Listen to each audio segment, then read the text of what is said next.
Here we are. Hello, everybody. Happy New Year. Well, that one doesn't work. This one doesn't work. You have some half-ass ones. Huh? How's that? How's that? Okay, I can see you all tuning in. We are broadcasting at the moment both on Aftermath FM, but also on a number of platforms for those who want to also have the visual side of our entertainment, like our beautiful Christy, for example. How are you feeling, Christy, today? I'm feeling good. First day of the year 2022. Wow. This is the last day for our tree, for our Christmas tree. I like so it. welcome. I see you're tuning in, but you're not enough. You're not enough. You have to be more. We need more listeners. We need more viewers, because the show of today is an incredible show. Let me tell you.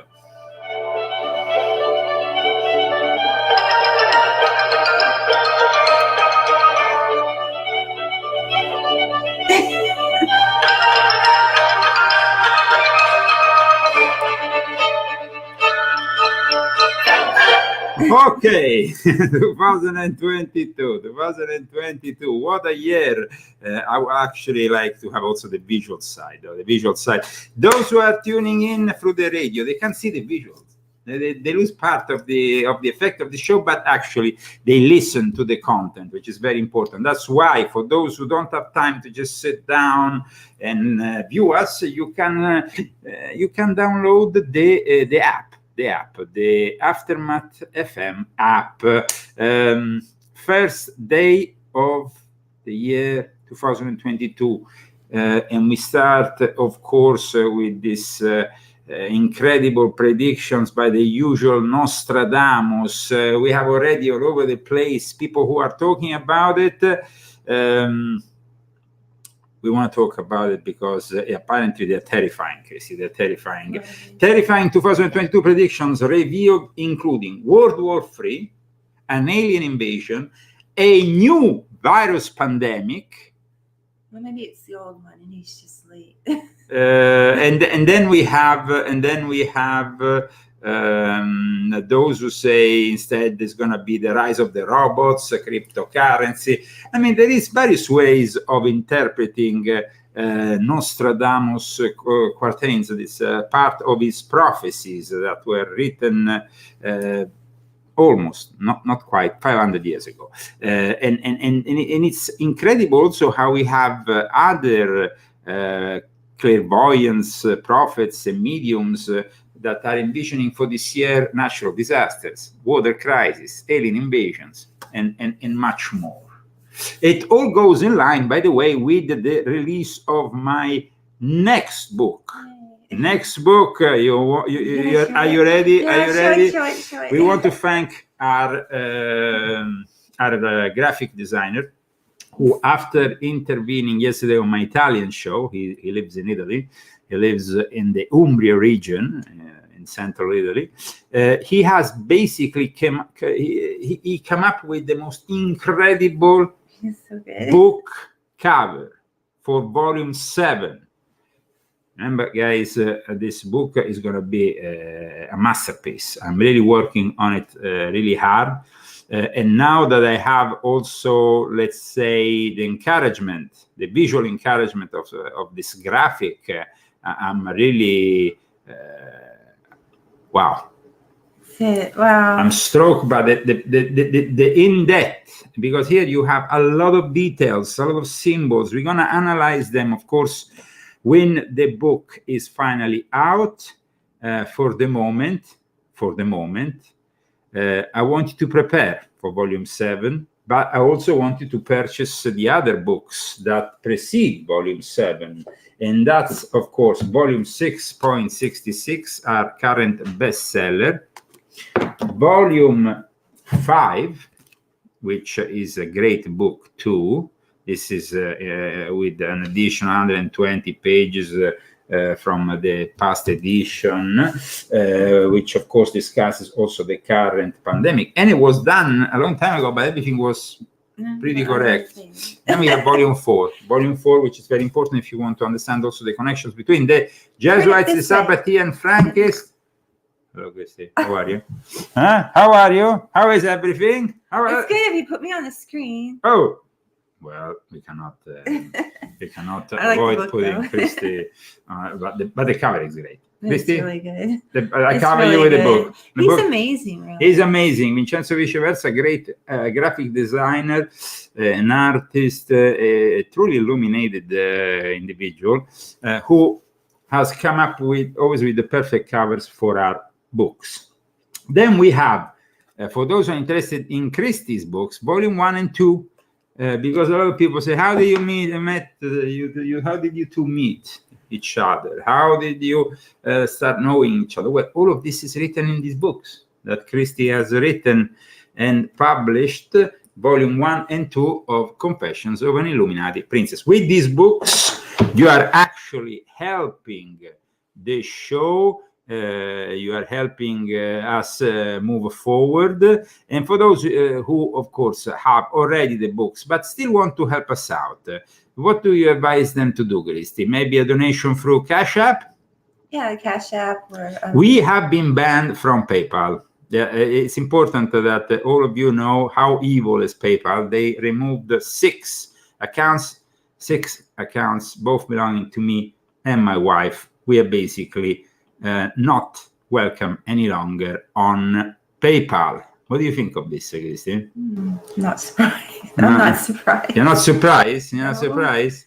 Well, it's sad to see that the PayPal uses this kind of Censorship. yeah, because they're not really publishing material, or they are in some way compromising the image, like a social network might have that excuse. They are actually providing a service, but in the future, in a cashless society, in a credit score system, you might become the victim of people like PayPal. As suddenly decide that you're not, you can't use their platform anymore. And at that point, if there is a cashless society that only accepts PayPal, what are you going to do? Well, I hope that doesn't happen. And in fact, I hope that we can strive still with Cash App. Cash App, Leo Zagami. Here we have it also on the screen for those who want to, of course, contribute with a donation. We have also GoFundMe and GoFundMe and Fundly. GoFundMe and Fundly. You're getting them mixed up. I'm mixing them up. Okay. Are you ready to start with this? Okay, No.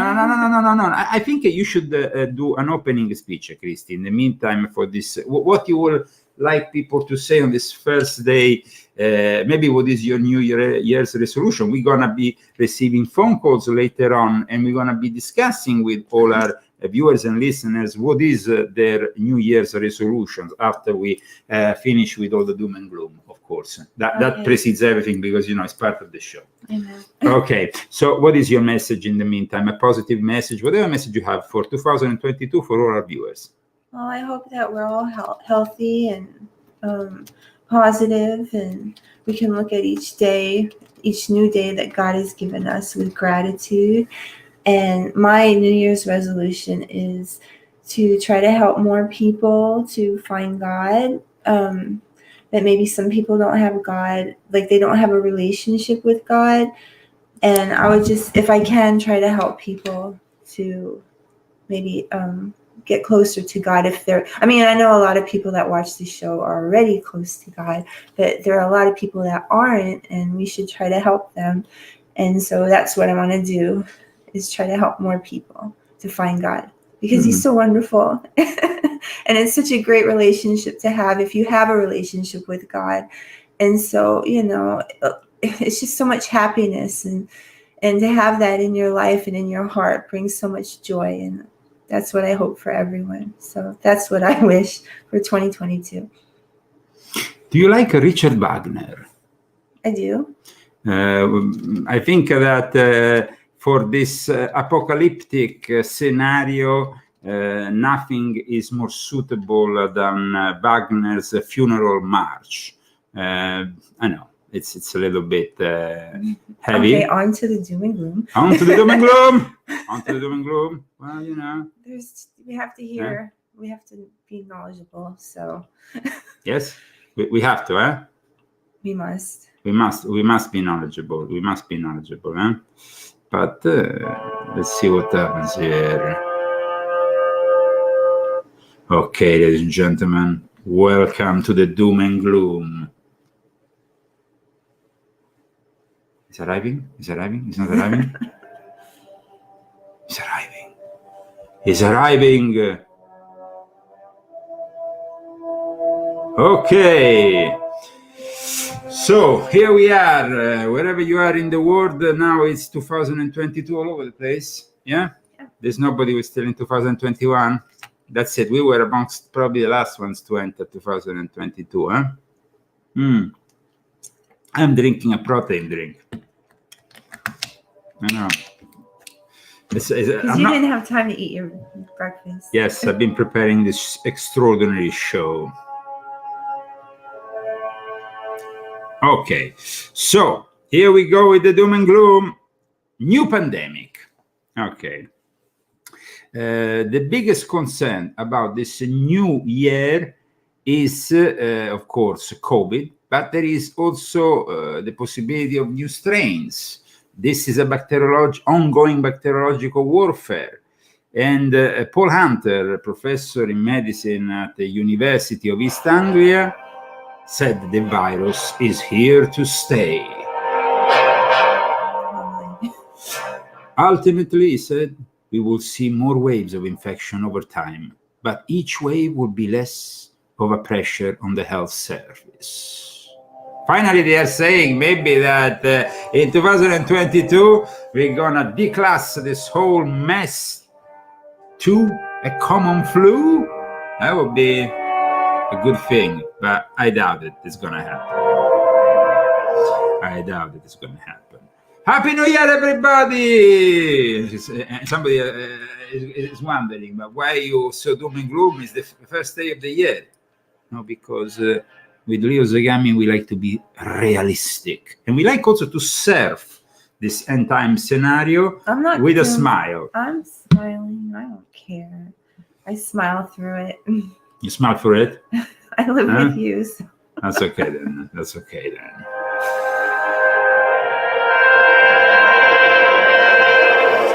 Okay, so what happens here? We have different quatrains. I mean, it's important, first of all, to understand what we are commenting here. So let me show you a video here, one of the videos that has been published about these doom and gloom predictions for 2022.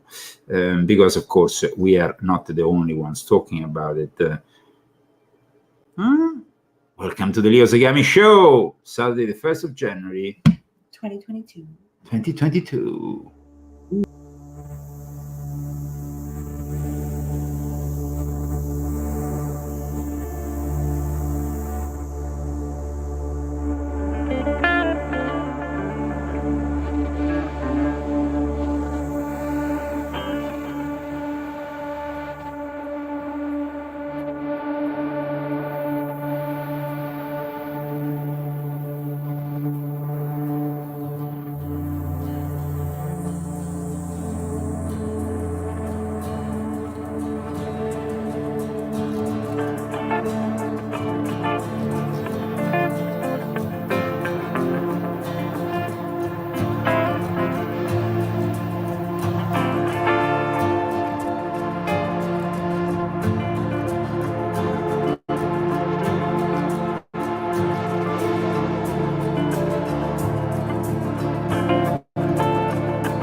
See, they like to always put some kind of climate change agenda, huh? Okay, ladies and gentlemen, let me take it from here.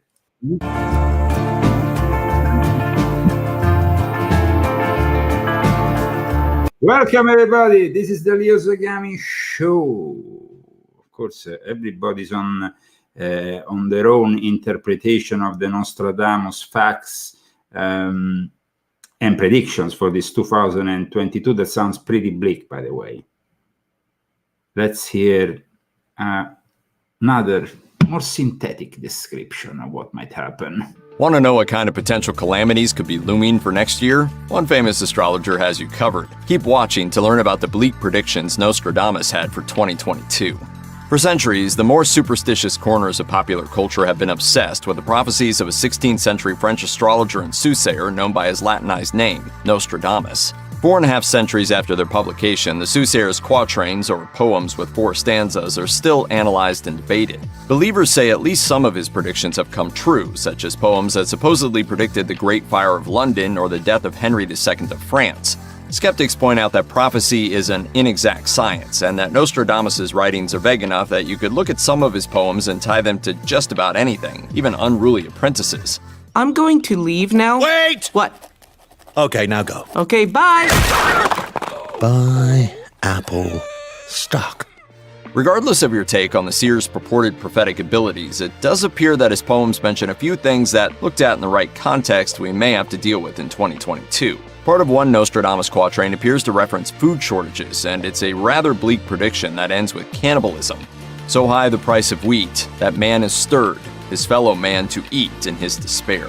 There have been famines throughout the world on several occasions since Nostradamus wrote those words, so he could have been talking about anything or nothing. However, it does bear noting that several factors are working together right now that could be pointing to food shortages, if not outright famine. Inflation is becoming a problem in the US and Europe. Europe in particular is dealing with the economic repercussions of Brexit and supply chain issues. This has all, at least partially, been caused by the COVID-19 pandemic and has led to food shortages in some places. So far, these food shortages have been more of a giant inconvenience than an actual famine. However, the global supply chain issues are far from being solved, and things may well get worse before they get better. 2 other bleak predictions from Nostradamus are far worse than just food shortages and famine. Indeed, 2 of his prophecies could point to the worldwide extinction of humanity and possibly a slow, painful, and gruesome end for at least some of us. These dark predictions come from this quatrain. For 40 years, the rainbow will not be seen. For 40 years, it will be seen every day. The dry earth will grow more parched, and there will be great floods when it is seen. This poem could be interpreted as a prophecy about a worldwide drought brought on by nuclear winter. Nostradamus, what are you seeing? War. And the cost of war. Meanwhile, another line, "Fire do I see that from the sky shall fall," points to an asteroid impact and the resultant effects on human life. Indeed, potentially cataclysmic asteroids are zipping past Earth all the time, and it's a matter of when, not if, one capable of causing a mass extinction event will strike. For now, however, NASA is not predicting any major asteroid impacts or near misses for 2022, but they are keeping their eyes on a space rock that's expected to be coming a little too close for comfort in 2029. While wars, famines, and meteor impacts were all things long before Nostradamus had put pen to paper, there's another possible threat that he couldn't possibly have seen coming: the rise of artificial intelligence. For decades, the idea of computers and robots gaining sentience and wreaking havoc has been a staple of science fiction plots, but Nostradamus may have seen it coming centuries earlier. The prophet wrote, "The new sage with a lone brain sees it, by his disciples invited to be immortal," which could be a warning about AI. Maybe it's no coincidence that everyone's favorite real-life comic book supervillain Elon Musk has lately branched out into making robots. Meanwhile, relying too much on AI has already caused real-life problems, such as passengers of Teslas not actually driving their cars and instead relying on its self-driving feature, which, for the record, is neither foolproof nor intended to be used as a replacement for a human driving the car. This valuable but misused feature has already led to fatal accidents. Check out one of our newest videos right here. Plus, even more grunge videos about weird history are coming soon. Subscribe to our YouTube channel and hit the bell so you don't miss a single one. We don't miss anything. We are here. This is Leo Zagami. This is Christy Zagami. This is the first day of January 2022, and we are discussing the doom and gloom prophecies of that man called Michel de Nostredame, otherwise known as Nostradamus. Now, somebody was talking to me about the fact that Nostradamus was or not was a contemporary of John Dee. The most important thing regarding Nostradamus is that he was linked to Catherine de' Medici. Catherine de' Medici was herself a queen that came from Italy, unfortunately from Tuscany. I say unfortunate because it was right in the Medici era that we have, of course, that creation that became, worldwide famous, the Machiavelli's prince. But not only that, there is something else here that I wanted to discuss with you, because Nostradamus was the astrologer at court when Catherine de' Medici did her first Black Mass.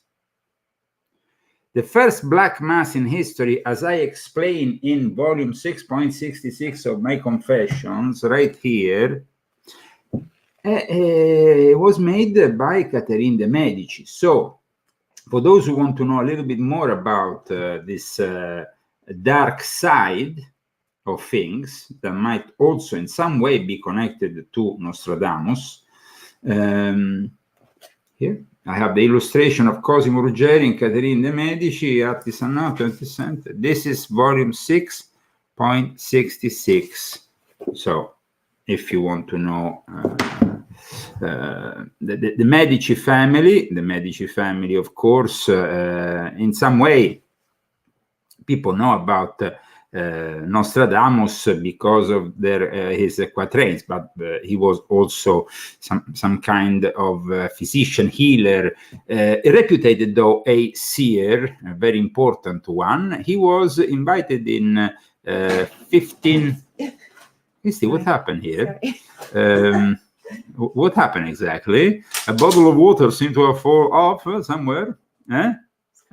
Okay, so going back to Michel de Nostredame, known as Nostradamus. Notre Dame is really that church, Notre Dame, that, by the way, was burnt down in 2019 and now might be reconstructed as some kind of libtard one world order, one world religion temple.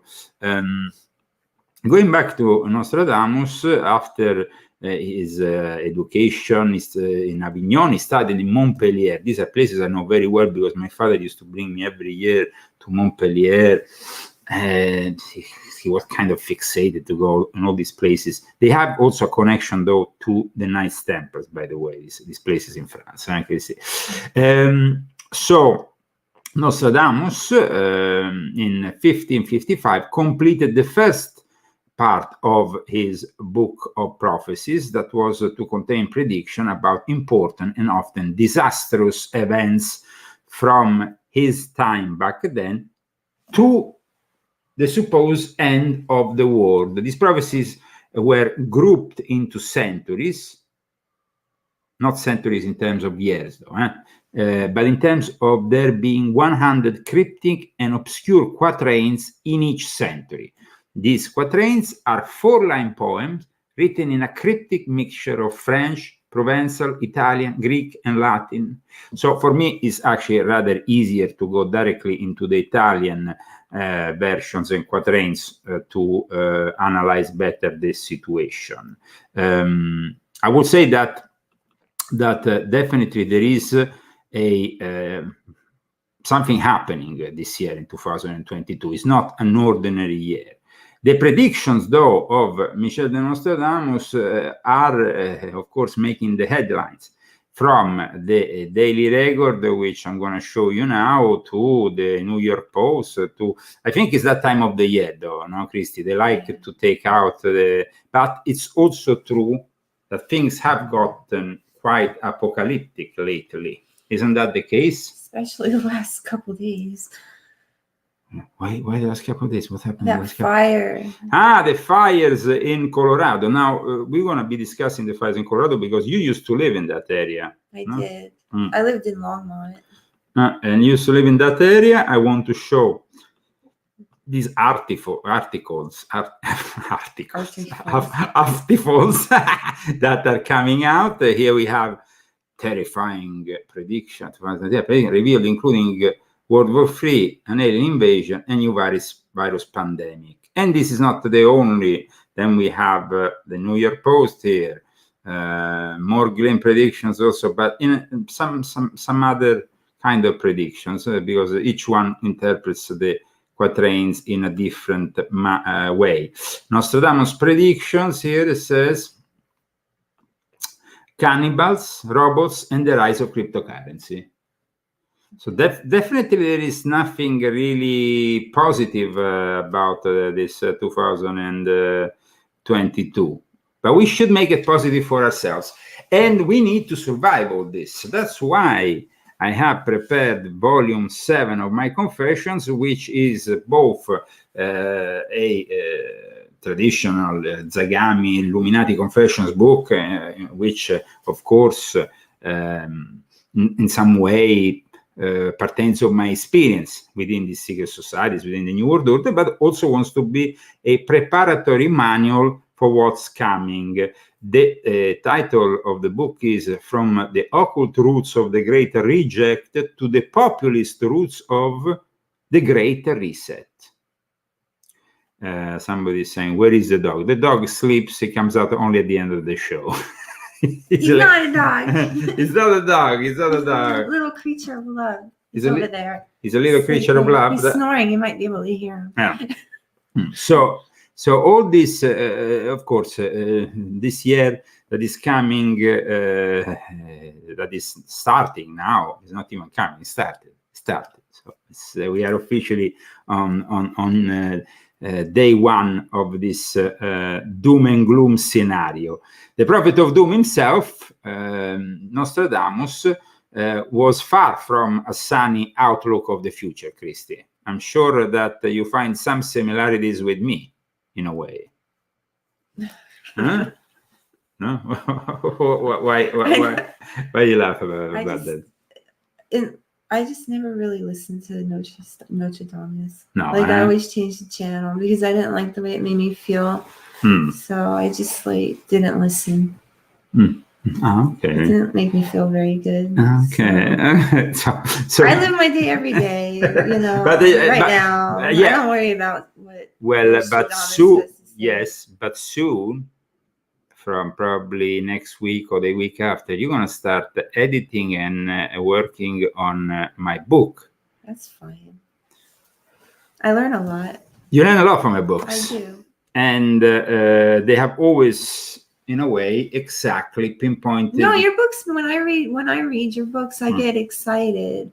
I feel like I'm reading something really important, and I don't know. I just feel a lot of enlightenment, and that's just the truth. So that's how I feel. I get really excited when I read your books. So. How much money you want at the end of the show for saying that? Mostly for free. So. Okay. Hello, everybody. I see you're tuning in. We are broadcasting at the moment on YouTube, on Top Secret, the Leo Zagami Show, on our official Zagamiani channel, by the way. We have a lot of Italians who are popping in to say buon anno a tutti gli italiani. Then we are broadcasting, of course, on Leo and Zagami in America. We're all going to be positive. And we are broadcasting, of course, on Aftermath FM, which you can download, by the way. You can find Aftermath FM app on Google Play. You can download it, and then you can just put it in your pocket, put your earpieces here, no? Mm-hmm. And then you can just go around doing your own thing, listening to us wherever you are. Very convenient, especially if you are in the car. Now, you can't get distracted by us visually. You can simply listen to us. Isn't that much better? Isn't that much better? Okay. So happy New Year, everyone. I see you. More and more people are tuning Please in. share this video Please. so more people can be enlightened. Please share this video. More people. Hopefully, more people will be enlightened. Other people will never be enlightened. They're simply brainwashed by the propaganda of the mainstream media, and in the end, they just It's like hitting a brick wall when you try to open the eyes of some people. Yeah. Yeah, some people I'm thinking about in particular. Yeah, it's difficult to deal with them. Eh? Yeah. Okay, going back to Nostradamus, amongst the various quatrains, I found interesting the one, a specific one, that actually I think points out very much on what's happening with Ukraine. It's true that we are dealing also with China and the possible invasion of Taiwan.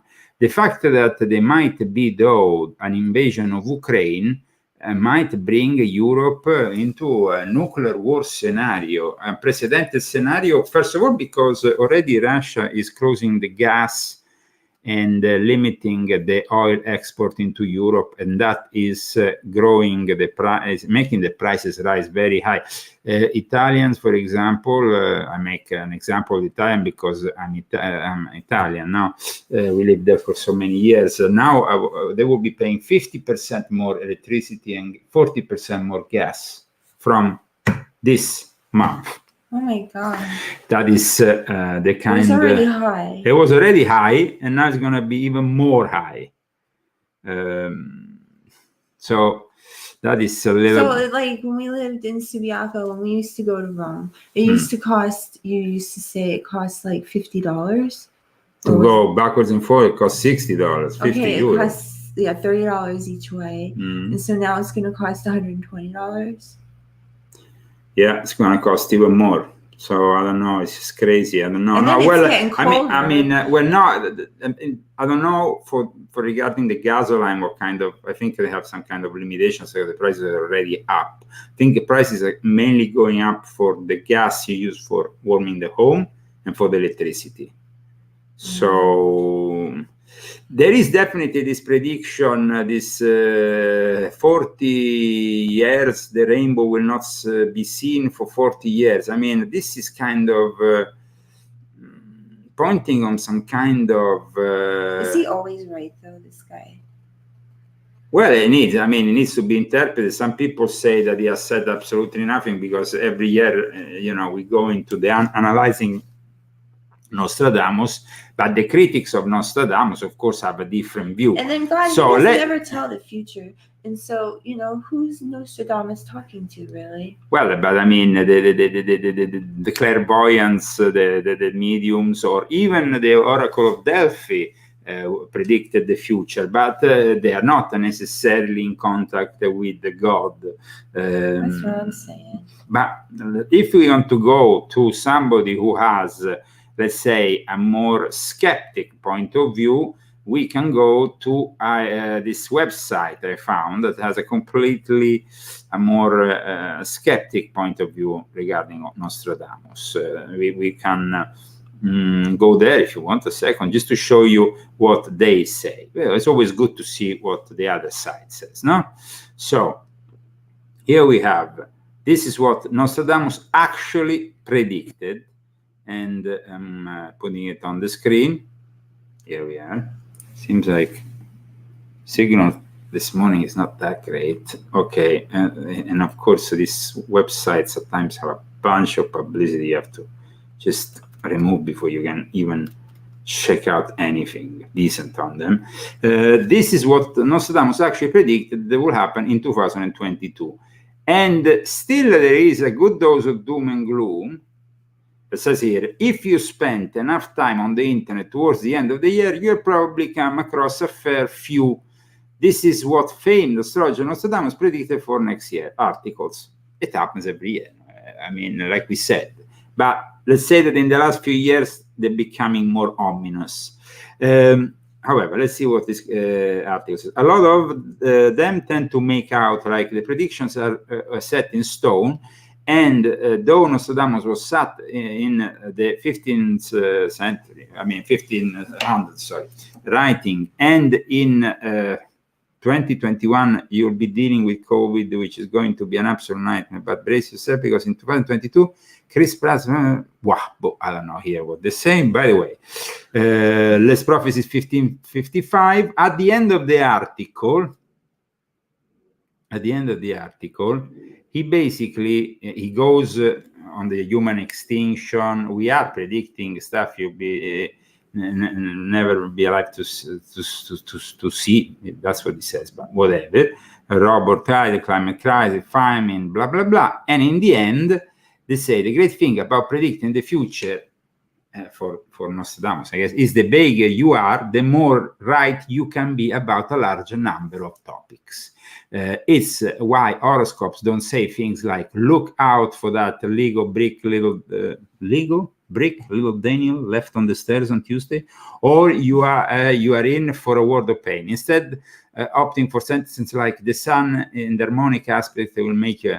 So this is the completely scientific skeptic view, which is so they say it's so vague you can read anything into it, and it's really unhelpful with the with the future. And in the end, they say Nostradamus was especially good at creating prediction, so loose that eventually someone will be able to ascribe it to a not so dissimilar real world event.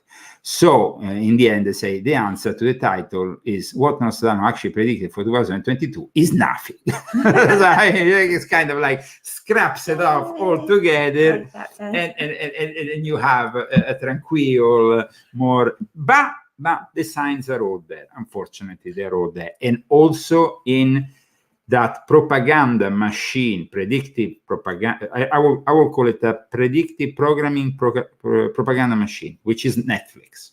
Now, regarding the arrival of the comet, we know that in 2029, in April 2029, we're going to have Apophis, which is, by the way, in antiquity, the god of chaos and destruction.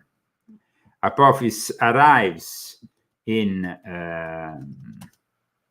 it's basically arriving in April 2021, so close to Earth. The analysis has changed in recent times, and they're saying, first they said Earth is safe from asteroid in April, but then when you go into analyzing the actual wiki, they had to make a correction in September, because it seemed that instead the uncertainty of the 2029 approach has been reduced from hundreds of kilometers to now just a couple of kilometers. I'm going to show you that just, Christy, so you understand here. I'm not talking rubbish here. Okay, so let me show our viewers. We saw a movie with Leonardo DiCaprio. Don't Look Up.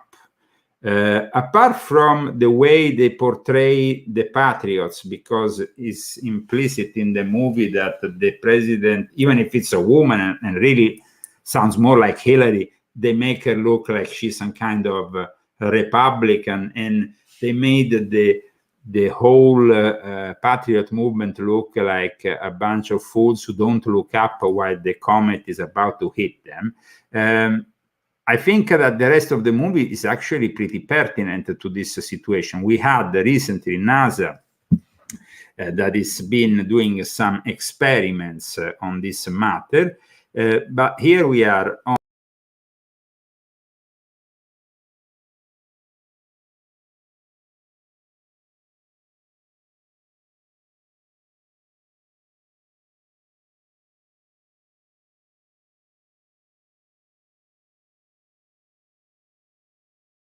Yes, we lost the connection. Some difficulty when we start talking about these matters. That's strange, Christy. What does that mean? Well, okay, no. So let's go back to what I'm trying to explain here. Apophis. It's here we are. Okay, so 99942 Apophis. is a near-Earth asteroid and potentially hazardous asteroid with a diameter of 370 meters. Of course, 370 meters is not, I think, in that film, there was... It was as big as Mount Everest. There was really a mass extinction event because of how big it is. However, on the hazard scale, it's basically still, I think, rating quite high, because it could create definitely some kind of damage if it reached Earth. And like I said, while before the summer they gave some kind of reassurance that it will not hit the Earth, the uncertainty in the 2029 approach distance has been reduced from hundreds of kilometers to now just a couple of kilometers. So that's how it is. And it could definitely create a lot of damage. Not maybe the extinction level we saw in the film, which was, by the way, a good movie, aside from these demented references to maybe... I didn't like... I mean, it was funny and everything, but it was okay. It was okay, but then it was so ew. Doom and gloom, because at the end, everybody. I don't want to say in case people. No, we can say. I mean, at the end, everybody dies, and everybody dies mainly because the movies like that are always like that. It seem like the ones we watch on Netflix, they have like really sad endings. Yeah, they are really a little bit. In fact, I mean, it's just. Yeah, I noticed that. What did I just watch for we saw another film yesterday. Which was that? Stowaway. What? That one, Stowaway? Yes. Or The Guilty, the one before that. No, we watched movies yesterday. No, we had an entertainment moment. We usually I'm busy working, so yesterday we definitely had so what happened is that in that movie also there was an ending that was negative, and in the end the character. But before going to that movie, which actually has another kind of leftist theme in it, Black Lives Matter in space, because there is this black freeloader, because he's basically, in some way, he got stuck on a thing. He was a technician, and he goes into space with the rest of the crew, creating a problem on their on their survival. Yeah. And then in the end, they have to make some incredible decisions. For a series of mistakes, in the end, this black guy is saved by one of the white scientists that sacrifices herself for him. Black Lives Matter in space. That's basically it's Netflix, guys. So what do you expect? You can't expect anything different. But the other one, Don't Look Up. Don't Look Up. It's not about climate change, as some people have suggested. It's not. It's regarding instead what might happen with a comet or an asteroid hitting planet Earth. So then the next morning I had this, I went to bed that night and I was upset. And then the next morning I woke up and I had dreamt that half the planet had disappeared, but we survived, and so did Alex Jones. Yeah. So a bunch of us survived, half the planet. And yeah, I think in the end, like somebody suggested in the chat, is a stupid movie. It's pretty dumb. But then Meryl Streep got eaten by a dinosaur bird, and so that was pretty cool. So then I was laughing, and then I was like, okay, it's okay. I'm okay now. Yeah, because she's portraying a president who's supposed to be a conservative. Yeah, she wore her version of, they had MAGA hats on. But it was written, "Don't look up." And but I think that the comment is supposed to represent maybe loosely climate change and how we don't pay attention to climate change, and it's like, look and see climate change around you. No. I mean, yes. My sister put that thought in my head. Your sister put that thought in your head, but I don't think it is. She never saw No, I personally don't think it's the right interpretation. I think that instead we are discussing the possibility of Apophis, also because let's not forget that Apophis is a reality, but many other asteroids or comets or whatever could hit the Earth in the future, and it's a possibility. However, going back to Nostradamus, there is at least 6, let's say, predictions for 2022 that are included in his quatrains, and there is definitely a prediction for war, prediction in the quatrain number 10 of the 3rd century, because they're divided in the way that I described you at the beginning of the show. It talks about blood, calamity, and 7 times more arrival of migrants on the shores of Europe, basically. That part sounds like it's true. Definitely, that could be very true. Then we have also the one on climate, but they say it recites on the quatrain climate Babylonian climate, but the Babylonian climate can be also interpreted as something different. And by the way, the Pope didn't celebrate yesterday evening the Mass, and he's been seen with a lip very big in the last few days. There is some speculations we have discussed, of course, that what's happening with Pope Francis, he might not last. 2022 might end up with Pope Francis dead and Ratzinger still alive, which would be really quite incredible if that happens. But at the same time, it will lead the way to another protagonist, which will eventually be the first African Pope in history, or in recent history at least. And Black Pope, in the sense of the black skin, while instead, in the case of Pope Francis, the reference of the Black Pope is always made in the context of the Jesuit Black Pope, which is the head of the Jesuits. Welcome everybody to the Leo Zagami Show. No, not Lion, just Leo Zagami Show. It will be too long. Leo Zagami Show with Leo and Christy, broadcasting live from a number of platforms. Apparently, Nostradamus has also prophesied the fall of the European Union in 2022, Christian. I wouldn't mind that. I think that is so well. It will definitely happen if this whole crisis with Ukraine escalates. They shut the gas. The people freeze, and more. Now they're gonna already now with the price of gas going so high, and with Putin doing it on purpose because he can literally close down these pipelines, and Europe is struggling now.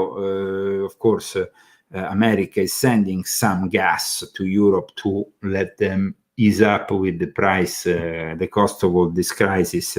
But I think that getting involved with Ukraine is the biggest error. So we have Ukraine there, we have Taiwan on the other side, we have China and Russia that are more allied than ever against America. And we have a scenario which is, of course, a negative scenario, but it's also the scenario of the Great Reset. Of the Great Reset, and it's manifesting in front of our eyes every day.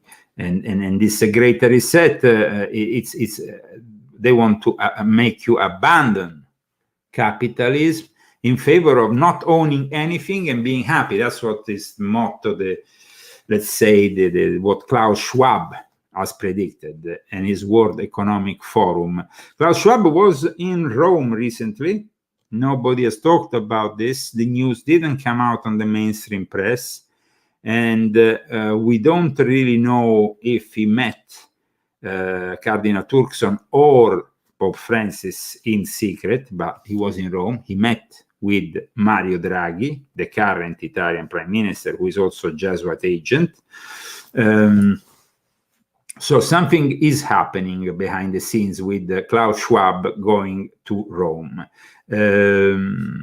At this point, we need to also say that there is somebody who is optimistic. Who is optimistic? Well, it's the head of the WHO, or at least the WHO's chief seems to be optimistic that the disease might be beaten in 2022.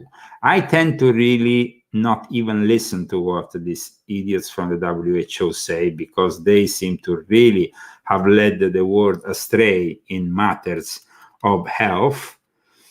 The World Health Organization chief says he is optimistic that the coronavirus pandemic will be defeated in 2022. Are you optimistic, Christy? I don't know.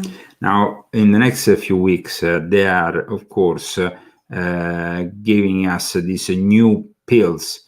Merck and Pfizer has asked the FDA for approval. The FDA, of course, approves it, but with some news that, of course, might not come as a surprise.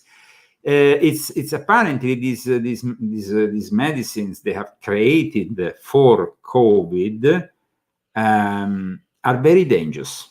Are very, very dangerous. I have here an article discussing it from the Gateway Pundit.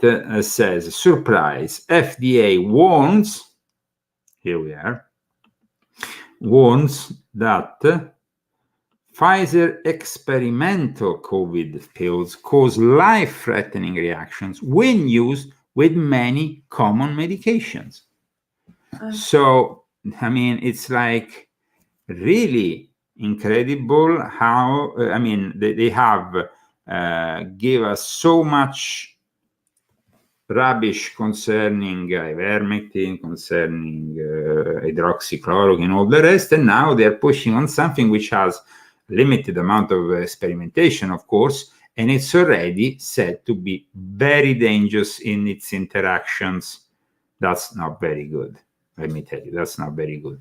Wanted to show you, Christy, an angry trans man in wig and who attacks Dr. Shiva's fiancée, then assaults multiple women at Peaceful Truth Freedom Health. This angry trans man came out of an expensive, luxurious car in favor of Big Pharma. You see, the big trans man in favor of Big Pharma. Let's go and check out this masked wigged character here. Here we have the man in drag come out against the patriots.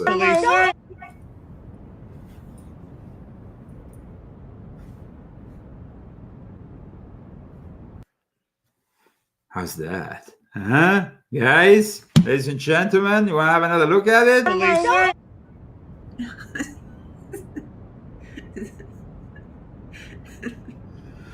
Okay. It's not so bad. What do you mean not so bad? He doesn't have much makeup on. Whatever. Let's talk more about this. On Friday, yesterday, this happened yesterday. Members of Dr. Shiva's True Freedom Health Movement held events across New England to celebrate the last day of the year 2021. They had a Freedom Health Day. The protesters gathered on bridges, parking lots, in places like Billerica, Boston, Cambridge, and Nashua. So we are talking actually places that are predominantly in the hands of libertarians. However, unfortunately, a violent trans in a half mask and wig, of course, assaulted several women at one of their rallies, including Dr. Shiva's fiancée. So this trans man assaulted women in Cambridge. This local group of women were assaulted by this big trans man. Terrible. Terrible, definitely terrible. I mean, it's incredible how, and attacking women. They feel like they can attack. This is a man attacking women. It's not a trans attack. This is an act of, it's a criminal act. So you were shocked. Are you shocked? No. No, she's not shocked. Why can't you make it work? Okay. Can I do it? Watch, huh? Huh? Okay. Okay. Okay. I didn't blow hard enough. Okay. No comment. Let's move forward with more news of the day. Colorado. Now, Colorado, this is a Costco that you used to go to. Well, it wasn't really my Costco. I don't think it was, but it might have been. Because, it might have been okay, there. First of all, let's tell where you used to live. I lived in Longmont for a little while, and then I lived in Essex. But when I was living in Longmont is like right next to Louisville, and I go through there. So. And you used to go to that to I know Costco. I know it. You know it. I know it. You know. So they at one point they go out and they find themselves in apocalyptic scenario. Watch that. That's crazy. I mean, that's so scary. Look at that. I can't imagine how they must feel. They must have felt. That is so scary. I mean, you're just shopping, and then all of a sudden you have to be faced with that. And then all those people lost their homes. I mean, it's just terrible. I was completely shocked to see, because I recognize, when you recognize an area, then you see, you remember going past there and then seeing all those houses destroyed. Total distraction. I mean, total everything, all their memories gone on Christmas. Terrible. I mean, after Christmas, what a way to start the new year. We need to pray for these poor people. It's like an apocalyptic scenario for 2022. They wake up with the fire and the snow on top now, because there is this. It's terrible. It's just absolutely horrible. Everything, all these things. I mean, we had the tornado, and now this. It's really sad. How is it possible, Christy, that it burns with snow? I mean, it sounds a little bit weird, though. Some people talk about direct energy weapons. Some people, I mean, it's like... Well, it's a plane. It's like the plains, and so it's very, like, flat, so there's no, like, trees to block the... So maybe it started with a power line, and, like, it's very, very, very windy there, and so they had some wind, and maybe they didn't get the snow yet, because when it's windy, then all the snow blows away, So then, those houses are close to each other, and there's nothing blocking the path of the fire. And so it just takes everything out. I mean, it just was like one after the other, one house after the other. And the firemen couldn't contain it. So never, I mean, in the history of that area, it never happened before. No, you never had that. All the windy times. I mean, everybody's used to the wind, but I mean, it never happened before where this kind of thing. Or was it windy? Somebody says here in the chat. I mean, I wasn't there. That's what they say. I mean, I don't know if it was really windy. Well, definitely. Now they have snow. I mean, now they got dumped on. They will always blame climate change. They will always blame climate change. Remember that. That's what happens. And they like to do that. Yeah. Welcome, everybody. This is the 1st of January of the year of the Lord 2022. Doom and gloom prophecies that are actually manifesting in front of our eyes, made by Nostradamus, included also something regarding this kind of scenario. So, well, it happened in 2021, but it kind of poured into 2022, we can say, no? Yeah.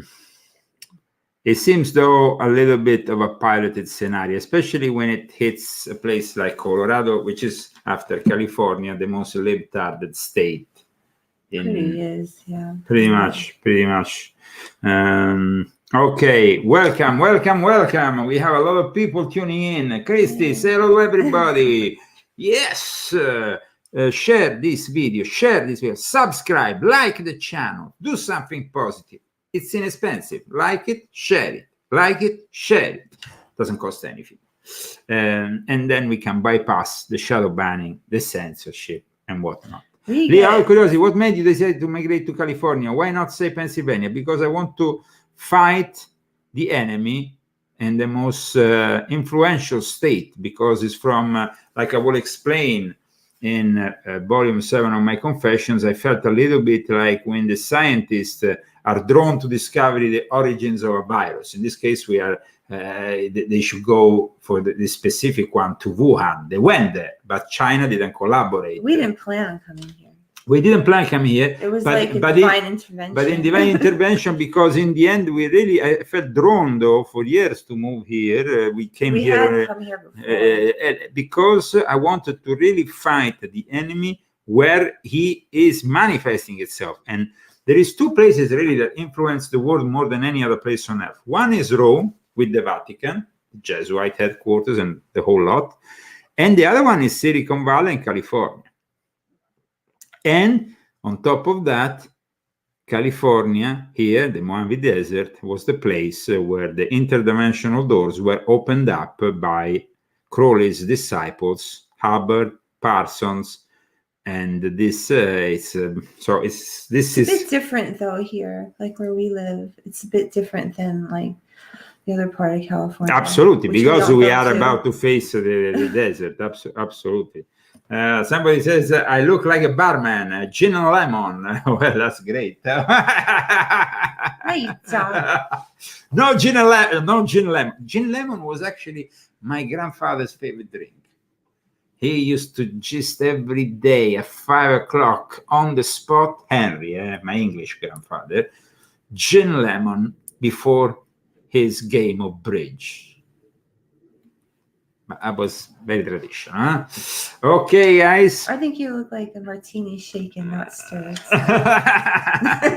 So California is basically a liberal chessman, but I can tell you that here in the Coachella Valley, we have formed already a nucleus of very, very influential people with me, Jordan Maxwell, and a bunch of survivalist experts, which are required and needed for our next move. Because, guys, as you will read in volume 7 of my confessions, in the next few years, if you stay in the big cities, you will face probably you could face death if you are stuck in a big city like LA, Los Angeles. Los Angeles, San Francisco, New York, Austin, whatever is the big city. Even if it's in Texas. Even if it's moving to Texas. Everybody's moving to Texas, but Austin is a shithole. I went to, after 10 years in Austin, after exactly 11 years from the 2008, I went back to Austin 2019, and I lost myself by mistake in a neighborhood which I used to know, and I was like, what?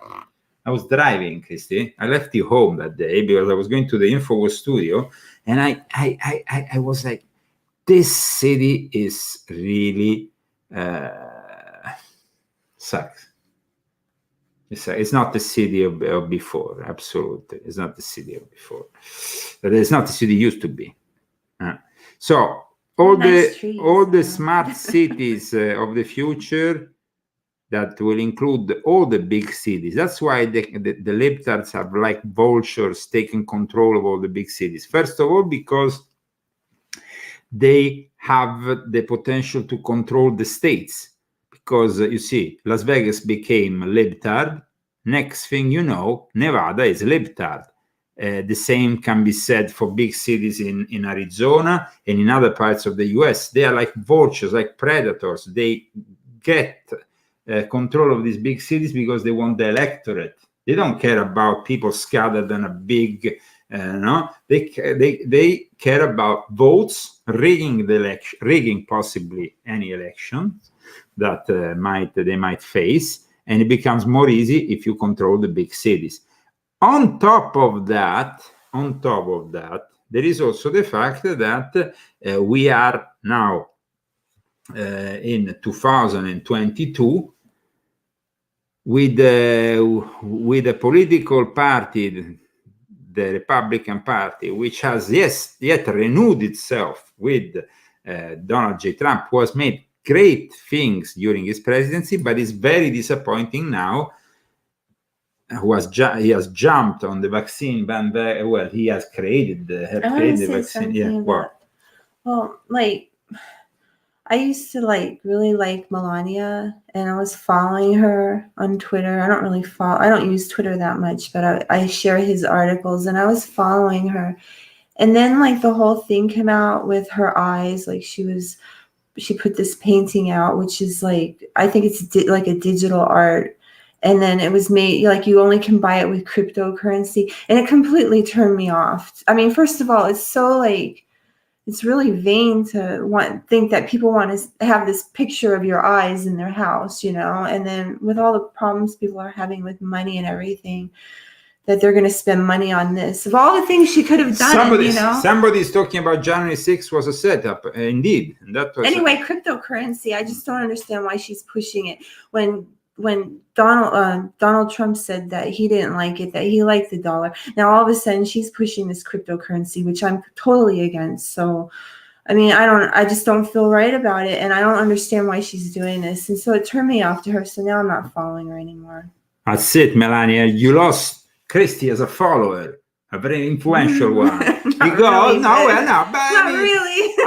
She could care less. She could care less. But I used to be the president of Italians for Trump, and now I'm very disappointed president of Italians for Trump, because I think that he has done very good things. But now in 2021, he has unfortunately, last year, 2021, and now in 2022, it seems like he probably is going to show even more his true colors. He already did in 2021, and it's been a disappointment. What about this thing with Epstein and the island and all that? Okay, now Epstein. You see, when she was condemned the other day, Christy Mia said, "But you said that she will not be condemned." I said, "Christy, wait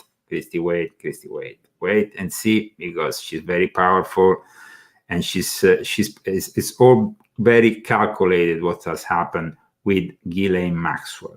Why is very calculated? And I tell you why. Because now that she's basically being, she has received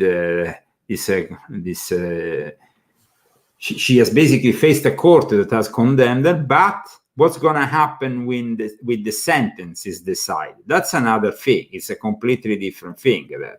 Because what's happening is that Ghislaine Maxwell might be able now to strike a deal.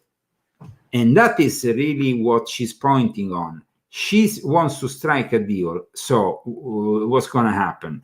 It's going to happen that probably she's going to say, I'm going to start naming Donald J. Trump. I'm going to start naming Bill Clinton. I'm going to start telling what these people really did.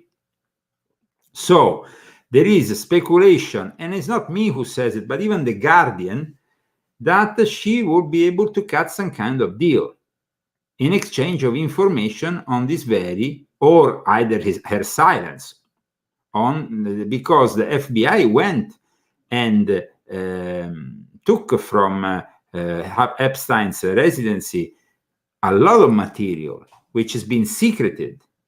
So speculation grows that Maxwell may try to cut a deal for reduced sentence. Experts say any deal depends on whether U.S. government believes it's worth investigating network that may have been involved. Okay? Now that the British former social Ghislaine Maxwell has been convicted, not sentenced, convicted, because that's the right judicial term, Christy? Mm-hmm. Because she has not yet received the sentencing. Yeah. She's been convicted. It's two different things. Speculation is going that she may try to cut a deal and become a government witness in any broader investigation into elite social circle of her ex-boyfriend, Jeffrey Epstein. Maxwell will be aiming for a reduced sentence by naming powerful names when it comes to others who may be involved in Epstein crimes. So, all this confirms what I said from the beginning, or not? Well, yeah. Yeah, because she's going to start saying, oh, I'm going to start singing. And she's going to sing. She could sing. She could make Hillary Clinton also appear in her, no? Because she was also close to Hillary, not only to Bill Clinton. Hillary also apparently visited the island with I mean, they both like young girls. That's nasty. No, but what can you do? Bill Clinton is a pervert, but his wife is equally a pervert. So if she is still alive, I think that in 1 year she's going to be out of prison. Okay. I think, because I mean, this is I don't know. but I mean, it seems like that's where it's the direction. I hope not. I hope, well, we hope not, but that seems to be the direction. In the meantime, though, the BBC has done a very brutta figura, as they say in Italy, because as a commentator, they called Alan Dershowitz, who's been directly involved, accused by Giuffre. So, okay, let me go into this BBC moment, because I think that is really incredible how the BBC has given Alan Dershowitz the possibility of saying these things, because he's like really saying things that are very bad and should be analyzed. Well, let's get more analysis of that verdict now. We can speak to constitutional lawyer Alan Dershowitz, who joins us now. This was a much-watched trial, and after a long set of deliberations spanning Christmas with a break, suddenly the jury reached a verdict. Well, I think the most important thing, particularly for British readers, is that the government was very careful who it used as witnesses. It did not use as a witness the woman who accused Prince Andrew, accused me, accused many other people, because... Now he's bringing himself into the equation and saying they didn't bring that woman because that woman is discredited, while instead she has proven, I mean, with a photo that she was next to Prince Andrew. So you see, and how he defends Prince Andrew on the BBC, which is, of course, the British. It's a British royal tool of propaganda, no? The government didn't believe she was telling the truth. In fact, she, Virginia Giuffre, was mentioned in the trial as somebody who brought young people to Epstein. So even saying that Virginia Giuffre is a pimp herself. I mean, this is outrageous. This is outrageous. Really mad. I mean, she should sue this crook. This guy, close friend of Donald J. Trump. I never liked this guy, Dershowitz. For him to abuse. And so this case does nothing at all to strengthen in any way the case against Prince Andrew. Indeed, it weakens the case against Prince Andrew considerably because the government was very selective in who it used. It used only witnesses who they believed were credible, and they deliberately didn't use the main witness, the woman who started the whole investigation, Virginia Giuffre, because ultimately they didn't believe she was telling the truth. They didn't believe that a jury would believe her, and they were right in doing so. And they were right in doing so. He's even saying that. I mean, you know, this is outrageous what's happening on the BBC. It was very smart on the part of the government. And yet, the image that was portrayed of Ghislaine Maxwell as a sophisticated predator is the one that the jury have agreed with. Well, the jury agreed that she helped Jeffrey Epstein in his activities. And the question then is whether or not she will be sentenced as if she were Jeffrey Epstein or sentenced as if she were simply somebody who facilitated and helped. And the other question is, who else will be charged? Because the testimony introduced evidence that other people were guilty and involved. Including yourself. I mean, it's insane, Dershowitz. I mean, what the BBC has done, it's incredible here, no? What do you think, Christine? I mean, to let him also make such an accusation against Virginia Giuffre, who is a victim.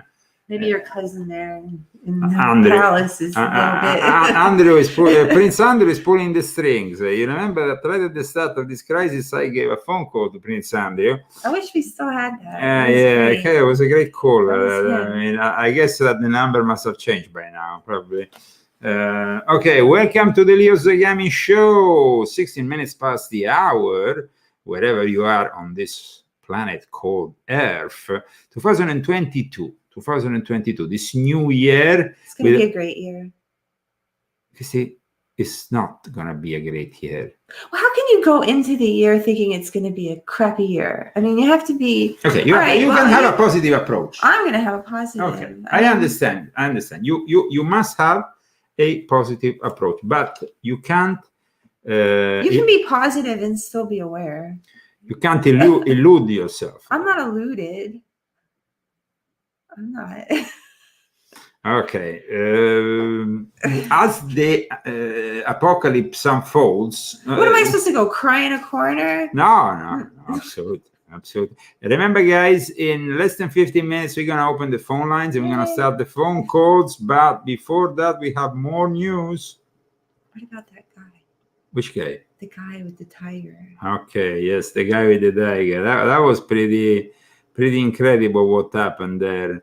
I mean, it was, of course, news that made you cry. Christy cried because of this news. She doesn't cry, but she cried because... I cry all the time. No, everything makes me cry. No, but this one made you cry because it was I just thought it was dramatic. horrible. This guy the basically got... horrible. As you know, as most of you probably know by now, the guy was cleaning the zoo there. He entered in an area that was restricted. He might now be facing some criminal charges because of that. He caught the police with his arm inside the mouth of the tiger. These are the dramatic scenes of that evening. And video shows the moments deputies arrived at a Southwest Florida zoo to find a man with his arm in a tiger's mouth. Somebody got attacked by the tiger inside, ripped her arm off. Oh my, are you serious? Yes, we're serious. The responding officer eventually had to shoot and kill the tiger in order to free the man from the tiger's grasp. We're now learning criminal charges are possible for that maintenance worker who entered this unauthorized area of the Naples Zoo. And Naples is located just south of Fort Myers. Today, zoo officials said that they're grieving the loss of the tiger named Echo, but say they understand why the animal had to be shot and killed. We fully support CCSO and what they had to do. And, the end of the day, if a person's in imminent danger, they have to take that action. And we support CCSO, and the officer, unfortunately, had to do his job. News4Jax reporter Joe McLean spoke with trained animal professionals about the encounter. He joins us live from a local animal sanctuary. It's only 300 apparently these tigers, this specific kind of tigers left on this planet, and one of them was killed because of an idiot who apparently entered a restricted area. Now, hopefully, it's not to face criminal consequences for his actions. And I think that would be kind of the right thing, no? Huh? It was a thing. I mean, he does that. He's an army and pregnancy. I mean, that's really Sure. The sound went bad. Let me see if I can fix it. Yeah.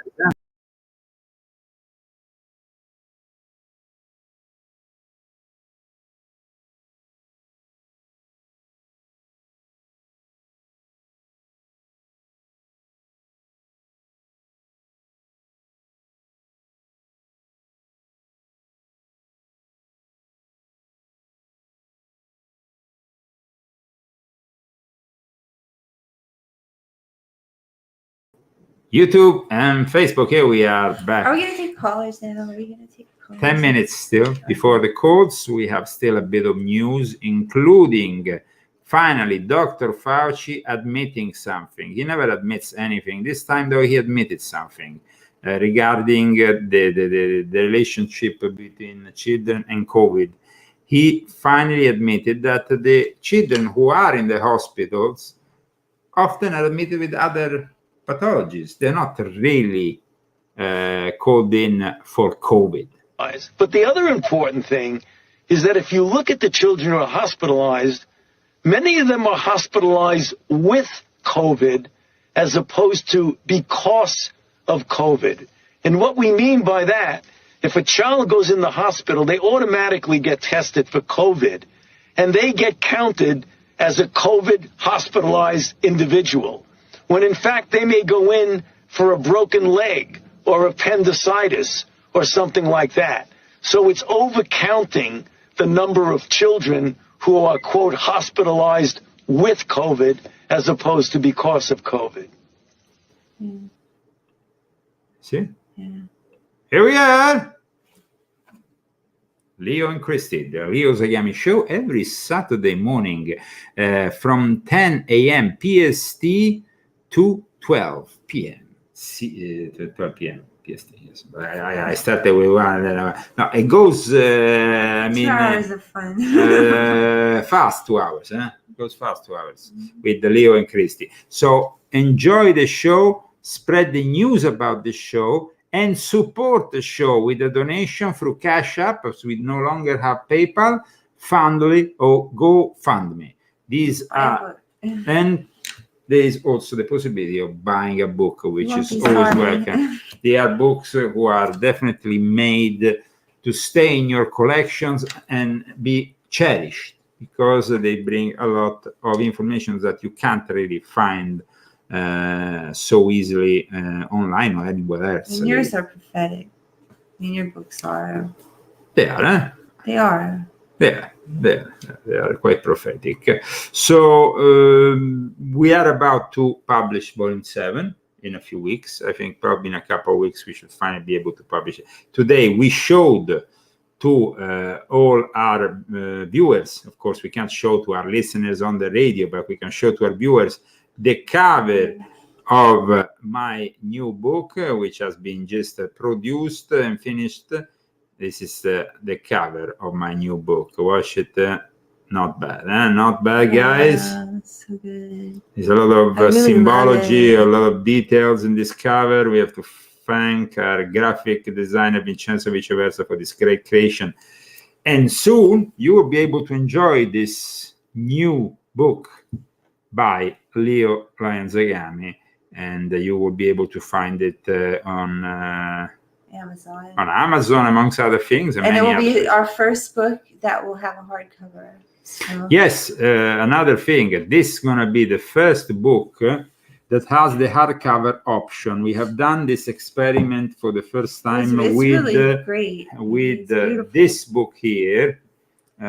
Which is basically my latest Italian edition of Pope Francis, the Last Pope. It is finally available in hardcover. I mean, we always make the same amount. For now books, Amazon gives this option. We didn't charge more. We didn't charge more. We always make the same amount for each, even the Kindle and the paperback and the hardcover. So it's not like we make more, but you get more book for your money. So it's a little bit more. A few dollars more. Yeah, you are charged a little bit more than a paperback, but definitely it would be nice to have finally a hardcover in your house of a Leo and Zagami book. And it's not like a paper. The first country to offer such possibility was Japan. Japan always published all my books in hardcover, or at least not the first two, I think, but maybe or the first. I think they were all hardcover. Yeah, they were all hardcover. Japanese, man. Great stuff. And great paper also in Japan. But like, I remember when I used to get hardcover books like from Stephen King, and it would be like paper, you know, and the paper, it would be a hardcover book, but it would be paper cover, and then like underneath would be. No, this is actually, the cover is, with this new technology, is actually on it. Yeah. So it's hard, So it's a card copy. Isn't that great? But this is such a great cover. I know it's an Italian. This is it's a great cover for the new edition. Unfortunately, that's my favorite cover. We should definitely get so no sleeve. Yeah, no sleeve. It's a very good cover. Trust me, and it's even in the details. See? Yeah. So it's actually, I made my books in hardcover too. I forgot. You made them? Yeah, I forgot I did that. You did it? Yeah. Did you make them available? Yeah, mine are in hardcover. I was doing an experiment. Oh, you experiment. You don't even tell me. I don't about have your one. experiment. You don't even tell me about your experiments. Oh. Okay. Yeah, there are. Okay. So. I had to learn how to do it. So. We are still in the festive mode.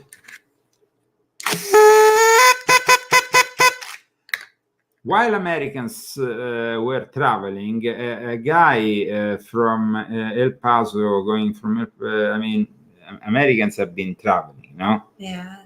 And a lot.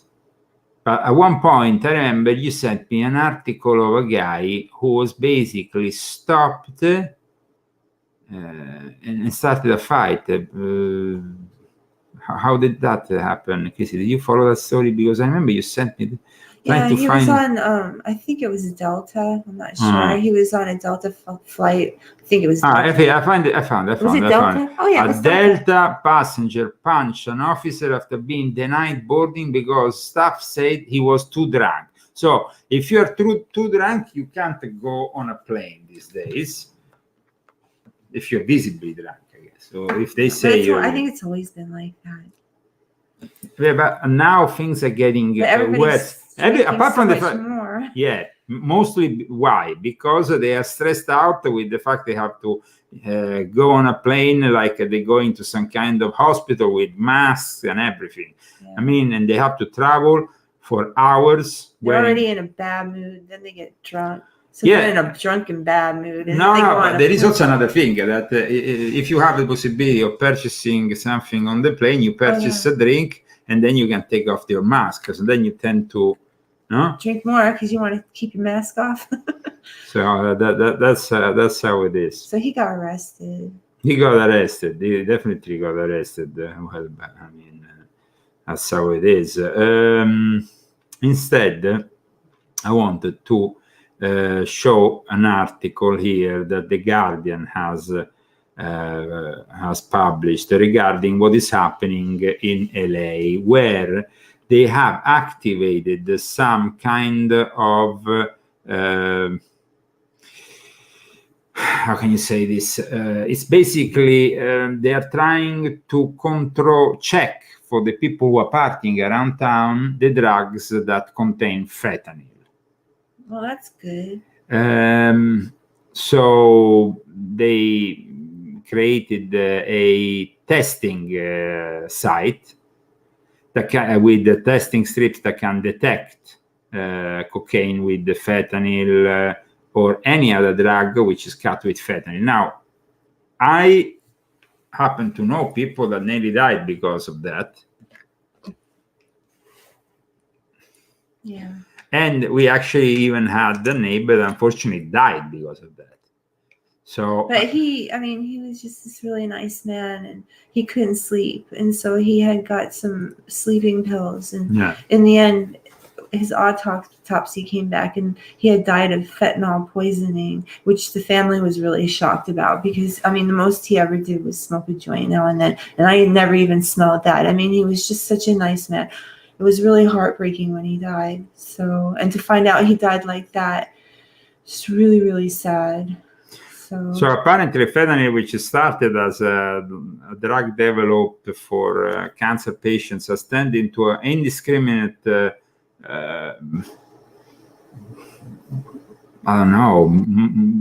virus. It's almost worse than a virus in the club scene or in any scene, because this is a deadly synthetic opioid.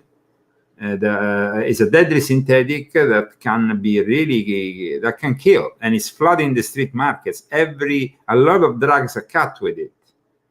fortunately, we don't consume any of these drugs. The only drug I occasionally consume is a joint of marijuana, which is completely legal here, and you can purchase in any shop.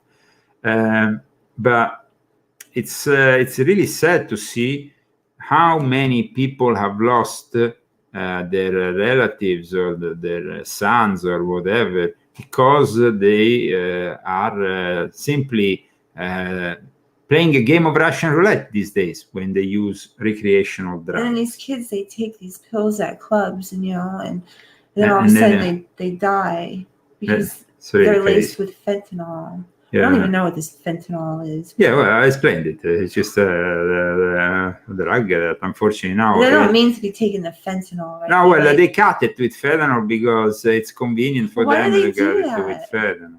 It's horrible. It's horrible. Well, we are about to open the lines, but before we open the lines, Christy, I know that you are from New York, and I wanted to show you a scene that they sent us from New York that I think you will appreciate. As a New Yorker, okay? Yeah, this is basically happens every year in New York. It's this tradition, no? They let this finger, this classic ball go down. Did you ever assist to one of these things? Yes. I mean, I never went downtown. You never went down because you used to live in Brooklyn. Yeah. You used to live in Brooklyn. Okay, these are the scenes from last night, the classic midnight event in the center of New York City.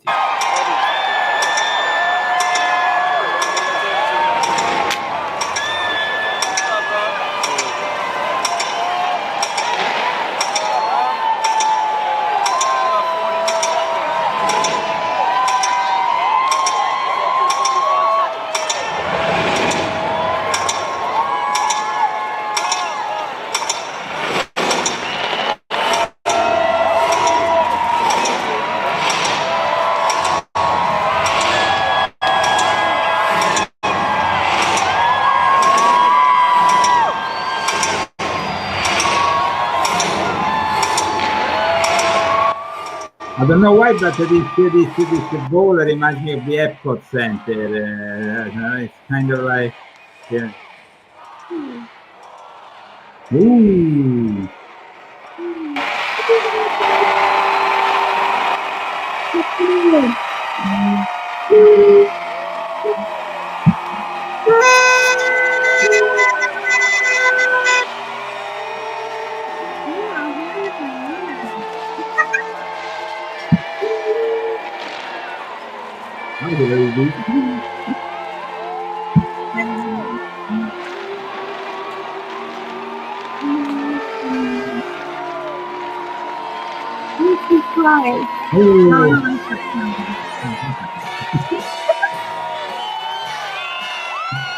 Welcome to the Leo Zagami Show. Now we are opening the phone lines, and this is Christy's favorite part of the show, when you are allowed to finally call in. That's Christy is very happy when you're finally capable of showing your love and affection for our show, because that most of the people who call in are very proper, very nice people. We never had really a problem. Only once there was some kind of then disgruntled guy. Oh, but he wasn't even bad. He wasn't even bad. So okay. So for those who want to call in, this is the phone number. The lines are open. You can start calling now. For those who are listening on the radio, the number is 970-577-6369 +1 for those who are calling from outside the United States. I repeat, 970-577-6369 +1. You need to screen your code. No, we don't screen our codes. If you want to be, if you want to make a fool of yourself, you can. So it's funny. It's funny. So we don't have any problem. So for those who want to call, we're going to leave the phone line open until the end of the show, which is in 25 minutes. Remember, guys, you have only 25 minutes to call in and join us at the Leo Zagami Show. For those who are calling us, of course, listening on the radio, they need to have the number clear. Christy, can you give the number again to them? 970-577-6369. Not bad, not bad. I put it here also on the screen. I put it on the screen. Remember, guys, if you're calling from outside the United States, you have to add +1. Please help us support this channel by purchasing our books or by sending a donation to Cash App through Fundly or through GoFundMe. Here we have our first phone call. Welcome to the Leo Zagami Show. Who am I talking with? Leo, how do you do? I had some pretty good comments about the Colorado wildfires, and you already know how they're trying to herd us into the major cities, and that's one way of doing it. Yeah, can you tell us first your name? We didn't have it clear. What's your name? Oh, Leo, my name is Tom. Tom, where are you calling from? I'm in Louisville, Kentucky. Louisville, Kentucky. Louisville, Kentucky. And so, how is the weather today on the first day of the new year? You know, it's actually raining all day, and it's not very cold. You know, I'm used to colder weather being from Cleveland, Ohio, but it's not very cold at all today, so we're lucky. Oh, you're lucky. Okay, so the question for us. I mean, you seem to be already quite knowledgeable about what's happening. Do you have any particular question, though, for us today? I want to know how we can put an end to the nonsense and stop the globalists, you know, in conjunction with the World Economic Forum. You know, we know where they meet all the time. Sure, no, okay. I completely understand your question, and there will be a very elaborate and long answer within my new book, which, as you see today, I've presented even the cover, so it's about to be launched. But to give you a synthetic answer, because otherwise we're going to have to be here another 10 hours, I would say that there is no possibility of stopping these people, but there is a possibility of saving you and your family if you prepare. So it's all about preparation, about knowing which are the areas which will eventually grant you the possibility of surviving, because in the next few years are more about survival and about unifying yourself with like-minded individuals in enclaves across the country than it is to fight these people. Because if you think you can fight people that have that kind of weaponry, then you're insane. Because these people have the best weaponry in the world at their disposal: artificial intelligence, face recognition, lasers, anything. They can strike you in a second, you're dead. So how you can actually fight them? Well, you can decide not to jump on board of the Great Reset and rather jump on board of the Great Reject, which is the movement which I'm trying to structure, starting from this new book. It's not an easy thing, but it has to be done. Here in the United States, more than in other countries, we have a responsibility, because on the contrary of Europe, which is going to be, it's already lost, and it doesn't have the possibility of reacting because they don't have any weapons. The First and the Second Amendment that are still in place here in the United States guarantee us still to be able to prepare, to propagate our thoughts, arm each other with weapons that, of course, can protect us. And, of course, prepare ourselves, meaning buying big chunks of land which have water, which have the right resources. You will have to be ready for any kind of outcome, though, because the next few years are going to be about extensive bacteriological warfare, nuclear fallouts, and so if you're not ready for all this, you can't illude yourself that we're going to stay in this. That's why we are fed up with the BS that Trump has put through the last few months, which is simply trying to, say, okay, yeah, just get the vaccine, No, we don't want to get the vaccine. There's some people who don't want to get the vaccine. Some people who don't believe that the vaccine is something that for some people, particularly me and my wife, we see it as obstructing your Anya chakra. They will say the people are into this chakra business. They know what that means. Means obstructing the pineal gland, means obstructing your soul and becoming a robot. Now, we are not robots. We don't like to be robots. We choose Jesus. And in fact, if you want to know my choice for 2022, here I put it on the screen for you. There is only one candidate for me in 2022, and that candidate is Jesus, our only hope. Here we are. We have our only hope, Jesus 2022. If we continue to trust these people in Washington, that's the end. I think that they have really demonstrated that they all collude with each other. It's true that the Republican Party has definitely changed its DNA. I have still some hope in people like Governor DeSantis, for example. I don't really understand Trump because his own sons are still continuing to post anti-vax and anti-establishment things that go against what the father is saying. So I don't know what kind of game they're playing there, if not just absorbing dissent. And I don't like to, I mean, I'm been the first one of the first sustainers in the world with Alex Jones. We created in 2015 the basis for Italians, for Trump, for sustaining through the Italo-American community, also the Trump election, which actually was successful, turned out to be successful. I was very happy with everything that Trump did for our economy, and he might be still able to do something, but he's looking more and more compromised, and that is unfortunately a big disappointment. But if you let's go back to the answer about how can we stop these people? We can stop these people simply creating our own communities, not marrying into their own artificial intelligence BS, and structuring our communities completely independent of all the requirements, and because we're gonna have to become independent if we want to survive.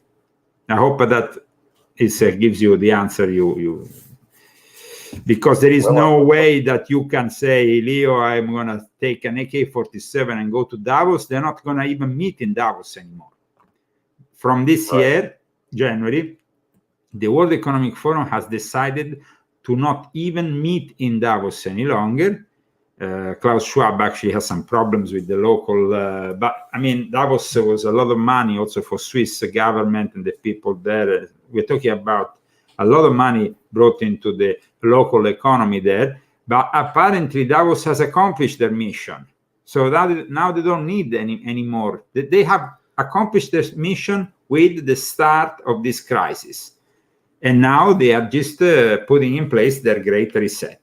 So I hope that you realize now, rather than later, what you have to do, which is to prepare to save what little you have for you and for your dear ones. Okay? Well, thank you very much. And I think you might have some clues and some outlines in your latest book for like-minded people to get together and help defend ourselves. Absolutely. That's why we are creating a like-minded group, a very strong one also here in the Coachella Valley, but there is many similar ones that will be created all over the place that will be created in the name of the Great Reject, which is a new project against the Great Reset. So thank you so much. Let's move on. Happy New Year, of course. Let's move on with other callers that might join us before we end up the show in 15 minutes from now. So you still have 15 minutes to call in. The number is, for those who call from the United States, 970-577-6369. For those who call from outside the United States, remember to place +1 before all that. So +1 970-577-6369. And you can join me and Christy here on the Leo Zagami Show. We are broadcasting live from Palm Springs, California, Pacific Standard Time. We still have 15 minutes to noon, and then that's it. That's it for our show, for our weekly show, Christy. But we have done also a show on Tuesday, which was rather successful. See a bunch of phone calls on Tuesday. Yeah, we did. Everybody's sleeping from last night. Everybody's pretty. Oh, no, let me recover. I can't call in. Maybe they're still recovering from some alcohol intake, which is, of course, completely justified from last night because it was, after all, a New Year's Eve. And we here in America were still able to party, but when they were showing these images in Europe, I noticed they were showing these images also on the European channels. They were saying, oh, well, in America, they're able to do these things. But here in Europe, we are much more restricted because we have Omicron and all that BS. So while here in America, we were still capable of having this kind of scenario, this kind of party feel, in Europe, they are living in some kind of nightmare, restrictive nightmare with oppression. They will never be able to be free again. My idea of Europe is that they are now more than ever a technocratic socialist hellhole. That's what's happening. But this was instead yesterday night in Christy's hometown of New York City, Times Square. Here, right in the center of town. Wow. Celebrating the arrival of the new year. Okay. While we wait for a possible phone call that might come in or not, depending on how people are recovering from last night, probably, I wanted to go on another topic, because the topic of yesterday of that film, which was that other film we watched, the space one, the one with the Stowaway. Yeah, which basically there was this black guy who arrives on this spaceship as a freeloader, almost going to Mars. Black Lives Matter in space, but there is a subject, of course, that because there was limited resources, and in the end they had to decide who has to stay on board to make all the journey towards Mars. Now, this is an interesting thing. We talked today about Nostradamus talking about scarcity of food and whatever. Here in Futurism, it says that space colonies will likely resort to cannibalism. They are going to eat each other if there is no other way to survive. Can't eat each other. As if things weren't going to be tough enough for future space colonists, experts now say that they are likely going to face food troubles, and that might just turn them into cannibals. Wow. Huh? How's that? Well, that's pretty. We were talking about the possibility of a nuclear fallout in Europe or in America. The prophecies of Nostradamus, one in particular, led into this direction. Did you know, Christy, that Russia, by the way, Vladimir Putin talked a couple of days ago with Joe Biden once again, Russia has test-fired the new hypersonic Cyclone missile from frigate submarine. An hypersonic missile. Russia has tested an hypersonic missile. A few months ago, China has tested an hypersonic missile. Putin has called the missile test conducted last week a big event in the country's life, adding that this was a substantial step in increasing Russia's defense capabilities.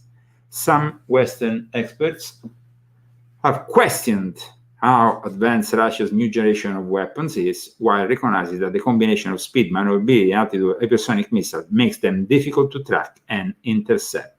So you just load them with a bunch of nuclear. You remember you were gonna call Roseanne. We wanted to call somebody. Yeah, why don't we call Roseanne? But I need my phone. Okay. Yeah, no, I have it here. Let's do that. She probably won't answer. But we could do this. We could do nobody's calling. As nobody's calling, we might call some friends. So we were thinking of calling Roseanne Barr and make her a surprise call. So we can make her a surprise call. Let's call. Let's see if Roseanne Barr is gonna answer. If not, then you can call. Well, you can still try to. William. Well, I would like to leave Prince William alone. Let's see if we can get Roseanne Barr happy. No, this is not the. Let me see. Okay. Okay, guys. Let's see if we can get.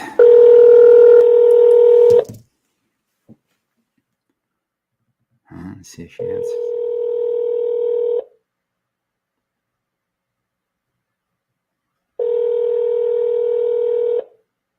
not there. Zambar hasn't recovered from last night. She's like, oh, I'm not talking to Leo Zagami today. Your call has been forwarded to an automatic voice message. Oh man, we couldn't get her. We couldn't get on the phone.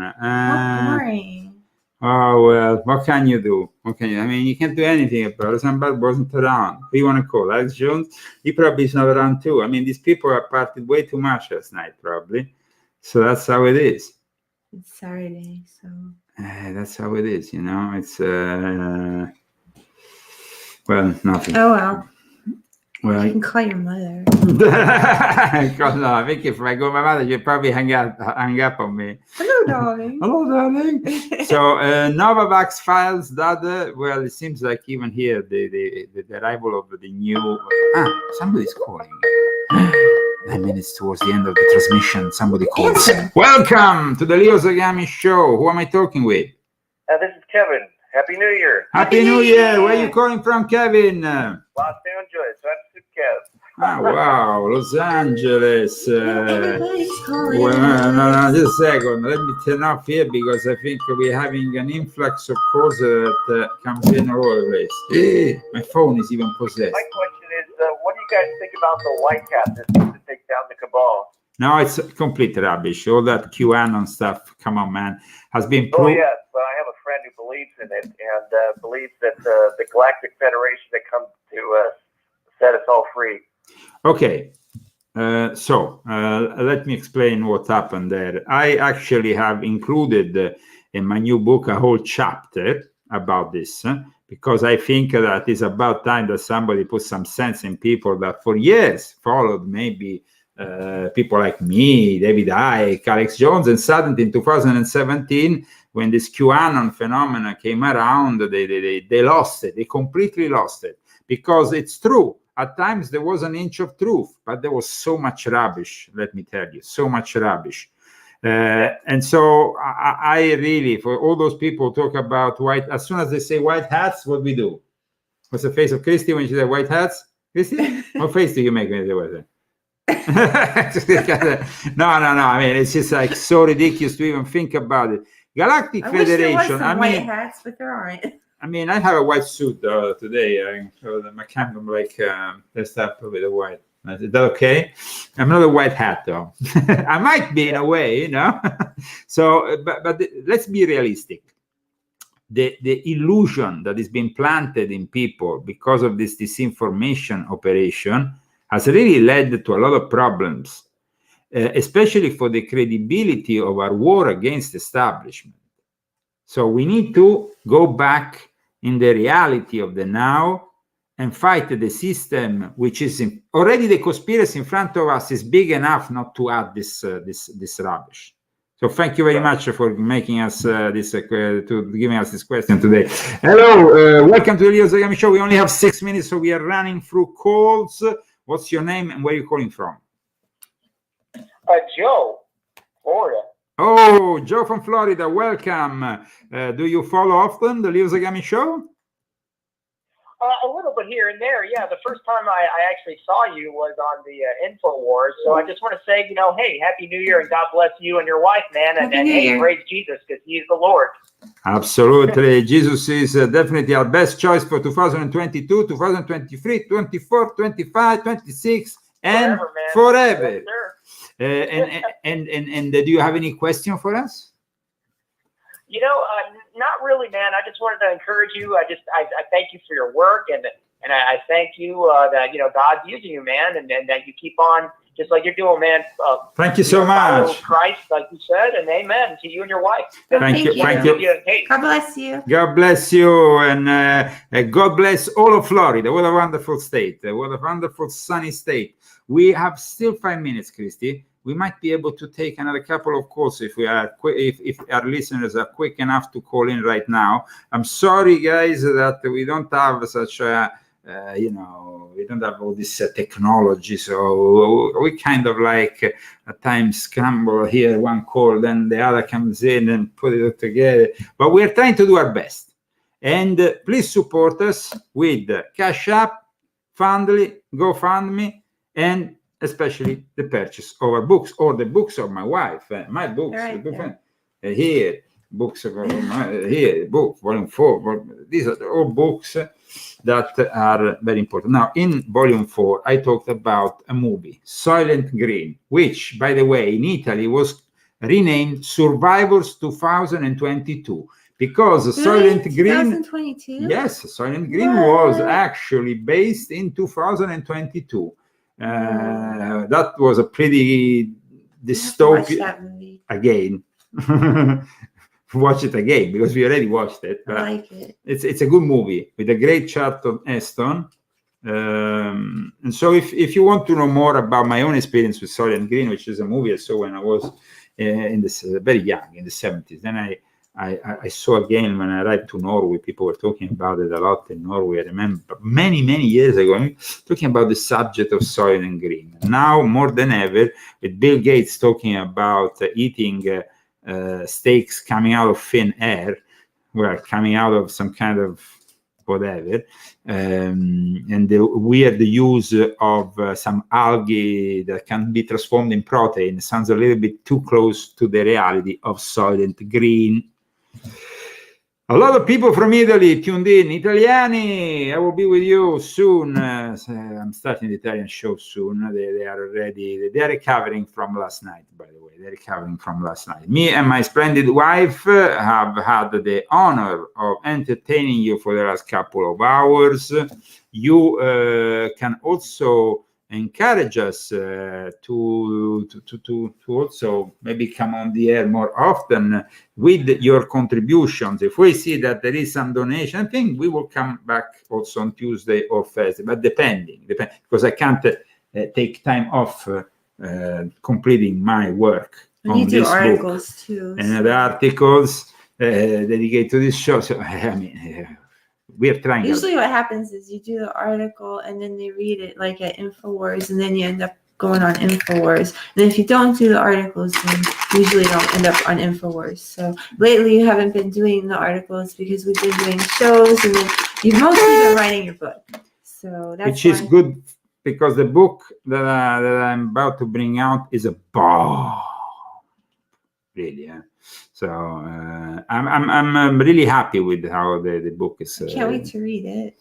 I haven't read it at all. Well, no, because you're gonna be you'll be involved in the actual creation of it soon with the editing and correction. And then I also paginate it. In Denmark. Why I'm talking about Denmark? Because finally in Denmark, they came out with the confirmation of the use of